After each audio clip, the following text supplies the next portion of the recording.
No small topic, is it? So as you know, I just get back from Japan, and some of you know that. Uh, and one of the interesting things, I had a great time, by the way. It was all work, a couple decent business dinners. I'm terrified of most Japanese food. I can tell you, it's not a flavor that I love. But you know, I've kind of worked out a few favorite foods that I have. So I'm like, oh, good, I'll have beef curry, or oh, good, I'll have steak, or I'll go to the little Italian restaurant down the street, which is my favorite. I probably ate more pasta during my 10 days there than I've eaten in 10 months. But um, on our uh, on our lunch breaks, so we would stay. So I was rehearsing a show, a big, great Broadway show, and we would stay on campus in the building for lunch, and they would send out for lunch for us if we wanted. And so we sent out for salad. It turned out most days, which is also more salad than I've probably eaten in 10 days, in 10 months too. I got my vegetables, but the interesting thing is these salads came in, and there were three of us Americans there, two of my colleagues, and we got our salads, and they're in those plastic shells, right? It comes from a restaurant, and but there was no fork. There were spoons. They gave us spoons to eat our salad. So we were like, oh, well, this is interesting. What do we do? Well, fortunately, the salads were like super chopped up, really, so they were really small bits of lettuce. Actually, one of my pet peeves is a big piece of lettuce I don't know what to do with. So this chopped salad worked really well for me. But I was like, well, I guess a spoon works. But then one of my colleagues says, Haruka-san, tomorrow could you maybe have some forks for us? So the next day we had sporks. You know what a spork is, right? A foon spork, like you get at Kentucky Fried Chicken. Um, so, but it was interesting because what we realized is there are no forks in Japanese eating. Like there are forks in Americanized restaurants in Japan, but there are chopsticks and there are spoons. That's what you get over there, right? I mean, historically, you're going to find forks if you ask at a decent restaurant. But generally, this is not a tool that they use, right? It's not a food eating implement, right? So of course, I can make my way around with chopsticks, but certain things are kind of challenging with chopsticks, like rice, for instance. If it's got the nice stickiness to it, you can get a nice chunk of rice, but then there's like little bits of rice, and if you're not into wasting food, I don't know how you get those last little bits of grains of rice, because no, and I'm just using my fingers by this point, or noodles. Like, how do you they're very good at using these chopsticks for noodles. I lost on me, can't do it, So I did learn to eat salad with a spoon. That worked out as long as it was chopped, but it was a really interesting thing. I remember being in Singapore a few years ago, and there were some some construction workers working on something, and they were Indian, and they were sitting on the ground for their lunch break, sitting on the ground, and they opened up their foil package they brought home with rice, and they were scooping it up and eating with their hands. That was how very natural for them to be eating with their hands, right? No utensils needed, right? I have even if you choose to eat with a spoon, right? One of my very closest friends is a restaurant critic for a big city in the U.S. I won't say what city, and I won't. But he holds his spoon in the funniest way to me. And this is like a major restaurant critic, right? He holds his spoon like a child would, sort of like overhanded. Do you know what I'm talking about? Like a child holds theirs, you dig in like this instead of underhanded. And I find this fascinating to me. I'm like, how does someone who makes food as a living? But my point is, there are many utensils to use to eat food, and there are many ways to even hold those utensils, right? What came to me is we also have many tools for spiritual growth. And some of them work for some people, and some of them don't work for other people, right? So tools that we use here at Unity for spiritual growth, right? We use our 5 Unity principles, right? We've talked about them. We've repeated those a lot in the last month. Those are really tried and true principles in the Unity tradition and in other traditions as well. We use meditation and prayer. Different types of meditation, different types of prayer. Yoga and Tai Chi, right? Those are different tools that people use to access their spiritual journey, to go further on that. Biblical scriptures are tools that some people use. Music is a tool that some people use. Daily word readings, Advent candles, right?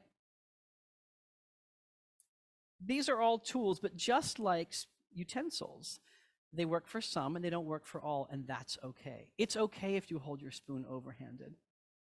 And it's okay if you don't light Advent candles, or if you light them in a different order, if they're not the same color. It's okay if you prefer meditation over prayer, or prayer over meditation.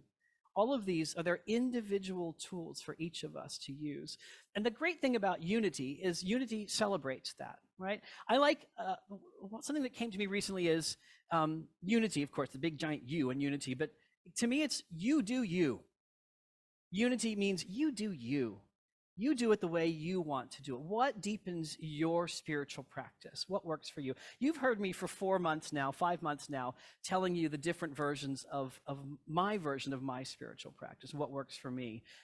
That's what I enjoy sharing that with you. And sometimes it resonates with you, and sometimes you're like, not me, but I'll come back next week.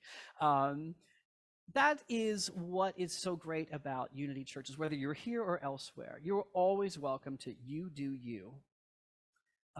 That's why I still continue to resonate with Unity and other New Thought churches as well.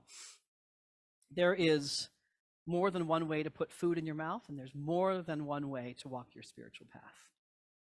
That was one of my lessons from Japan as I was there this week.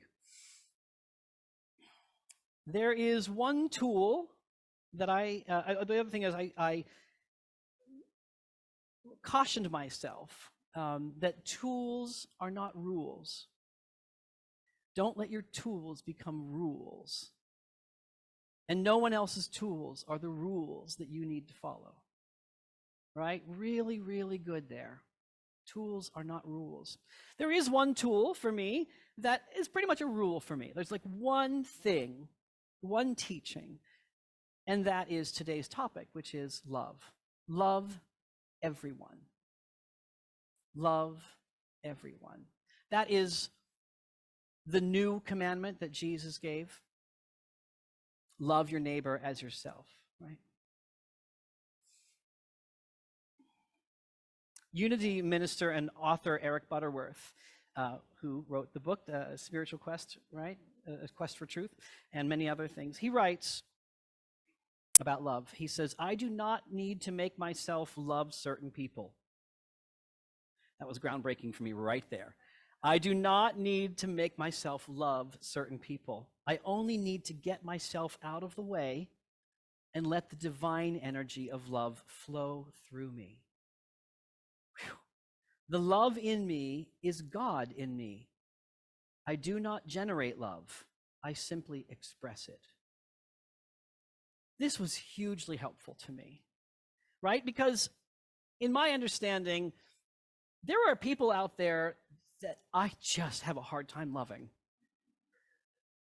I mean, I hear some laughs of recognition here, right? There are some people that, this is really hard for me to love this person.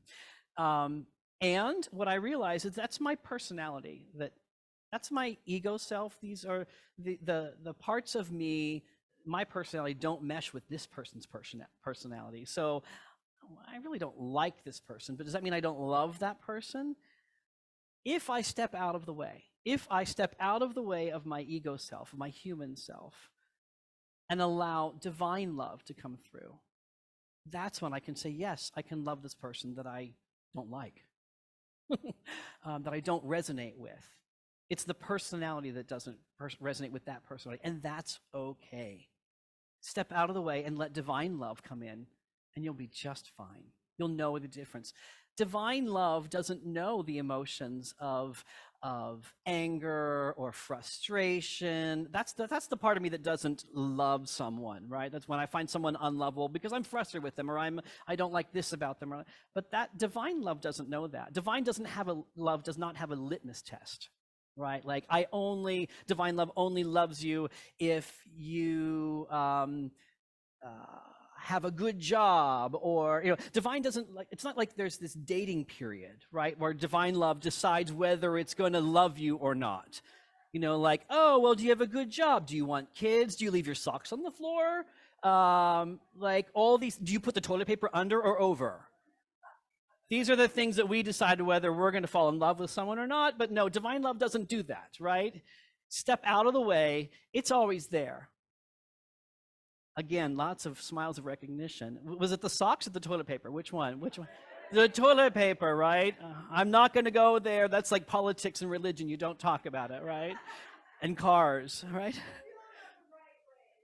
I have seen the patent. I've seen the patent. I know how it was invented, but I'm not going to say anything. Right? Yes. Yeah. I should actually have a slide of it right up here, right? This is the way, yes and no, right?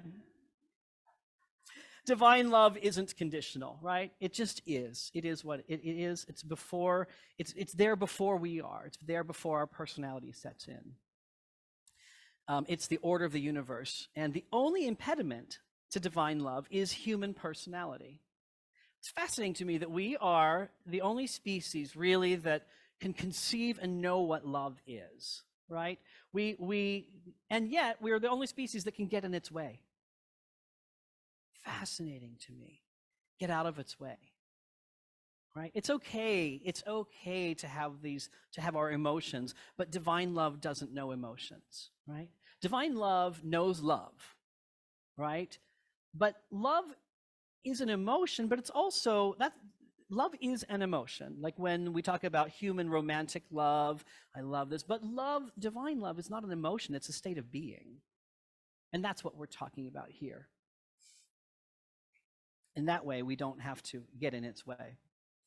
Another one of Jesus' great teachings is to love your neighbor as yourself, right? Love your neighbor as yourself. So, we've heard the golden rule, right? Do unto others as you'd have them do unto you. How do I love my neighbor as myself if I'm not particularly good at loving myself? And there are lots of ways that show up when we don't love ourselves. I can tell you that if I happen to accidentally look into the mirror before I put clothes on after the shower, I'm not loving myself so much. I'm like, wow, that was a couple extra pounds you've put on in the last 6 months, I can tell you, wow, I look in the mirror too closely and I see wrinkles and I see more gray hair in my beard. I don't have to worry about losing hair because that was gone when I was 19 years old. So that's not my problem. But so that's one way that I can maybe look at myself and judge myself, right? Not loving myself. Another way that I might judge myself or not love myself, I should say, when I procrastinate, when I'm grouchy. My friend Lee will tell you about me being grouchy. He knows all too well. When I'm down in the dumps, when I'm lonely. These are ways that show up when we're not loving ourselves, or they can cause us to not love ourselves. When I eat too much or drink too much, that third glass of wine on a Friday night, probably not a wise choice, right? Sleep too little, or otherwise don't take care of my health. These are all ways that I'm not loving myself. How about when I criticize or blame myself for not reaching a certain goal, or meeting a certain timeline, or not winning at something, or losing a cherished relationship? How much do we judge ourselves about that? When I engage in stressful conversations or judging conversations or relationships, all of these ways. So if we're not loving ourselves in these ways, how on earth can we love our neighbors? If I actually love my neighbors as I love myself, I'd be a pretty crappy neighbor. They'd be like, wow, you're not very nice. Because I'm not nice to myself. Sometimes I'm nicer to other people than I am to myself. But it shows up, though. Eventually it's going to show up. It's okay. It's easy to say or pretend that we love ourselves, but it's always going to show up when we are judging someone else or we are less tolerant of other people. It's coming from where? it's coming from within. We've heard it, but it really is, it shows up. It will be the first test.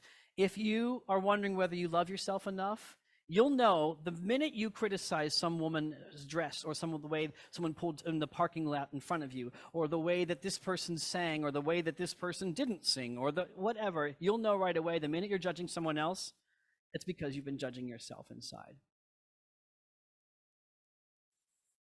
If you want to see love, you have to be love. We've heard this, right?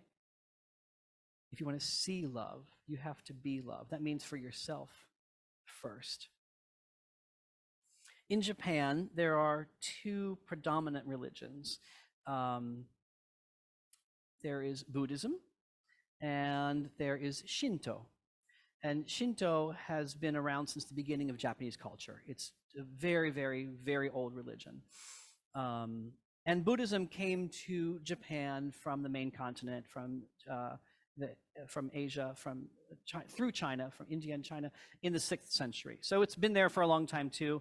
And they're both about 50% of people who identify with any kind of religion at all in Japan, and many don't, but are going to be either Shinto or Buddhist followers, Buddhism followers.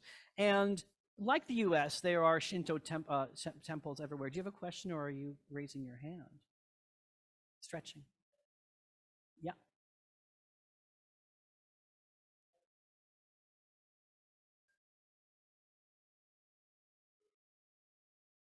That's right. Yes, absolutely. Like 2% Christian, and then other is like another 2%, or one, whatever. And that's actually of just the people who identify with some kind of religious belief. They actually, if you break it down into how many believe in anything, there's like a 30% of people who don't follow anything. So anyway, I digress, but thank you, Merlin. The temples in Japan are like the US churches. They are varied, right? There can be some very simple ones, and there can be some more ornate and fancy ones. And one of the things that I really, really love about Shintoism, it has a lot of things that are very similar to what we think in New Thought as well, but one of the things that I really love is they have an altar at the front of the Shinto temple. And at the altar, in most of them, not every single one of them, but most of them, the main centerpiece of the altar is a mirror. It's a mirror. Because when you go to pray at the altar, that's what you look into, is the mirror. That's where you're going to see God, or spirit, or whatever you call it, is in that reflection. That is powerful to me. Powerful. If you want to see God, you're going to look in that mirror. If you want to see love, you're going to look in that mirror. That can be the same way for us at home too, right? Look in that mirror, see God right there. See love in that mirror. If you're not seeing it, you're not being it, right? Am I being love? To love others, we have to love ourselves. To love all others, we have to love all parts of ourselves. God and love are our very essence, just as water is the essence to a raindrop, right? A raindrop is water, water is the raindrop, right? There's nothing. Love is us. We are love. It is our very, very essence. In this third Sunday of Advent, we are, by Advent tradition, we are awaiting the birth of Jesus, which we celebrate somewhat historically inaccurately on December 25th, but that's okay. It's the day we've chosen, right? And Jesus' greatest teaching was to love one another. Love one another as we would love ourselves. There's a song I wrote about 5 years ago that encapsulates this message. And I share this with you from the deepest part of me. This is the message that I take the most from the Christmas.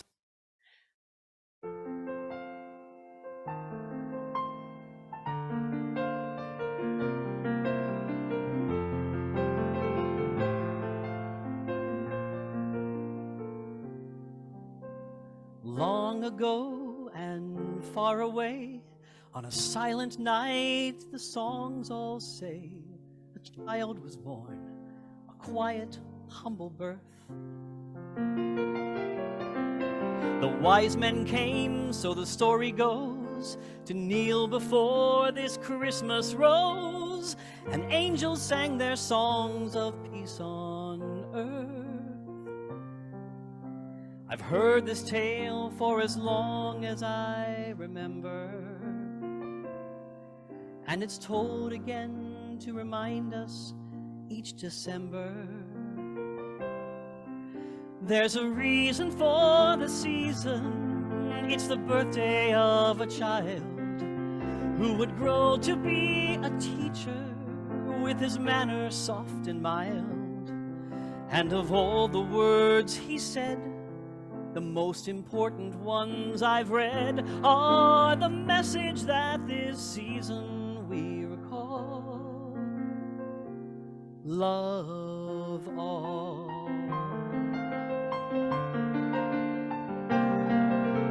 Christmas trees and Santa's sleigh all decorate the holiday, and every home's aglow with twinkling lights. Fireplace with stockings hung, the pies are baked, the carols sung. There's so much preparation for this night. We set the scene for Christmas each December, and we take the time to step back and remember. There's a reason for the season. It's the birthday of a child who would grow to be our teacher with his manner soft and mild. And of all the words he said, the most important ones I've read are the message that this season we recall. Love all. Love all.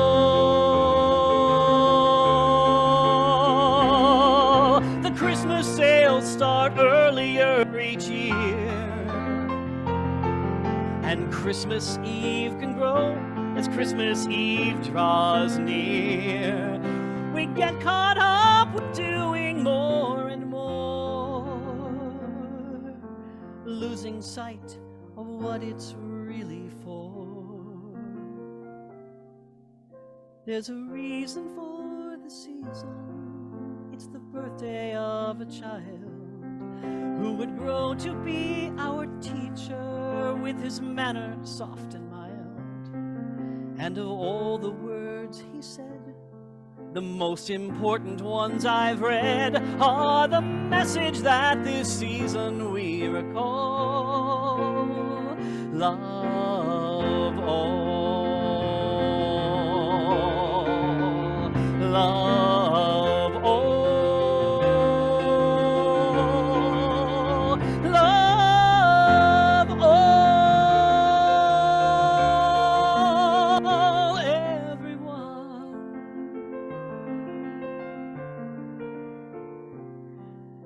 And so I ask this Christmas morn, let the love in me be born like the tiny baby in that stall. Let me love all.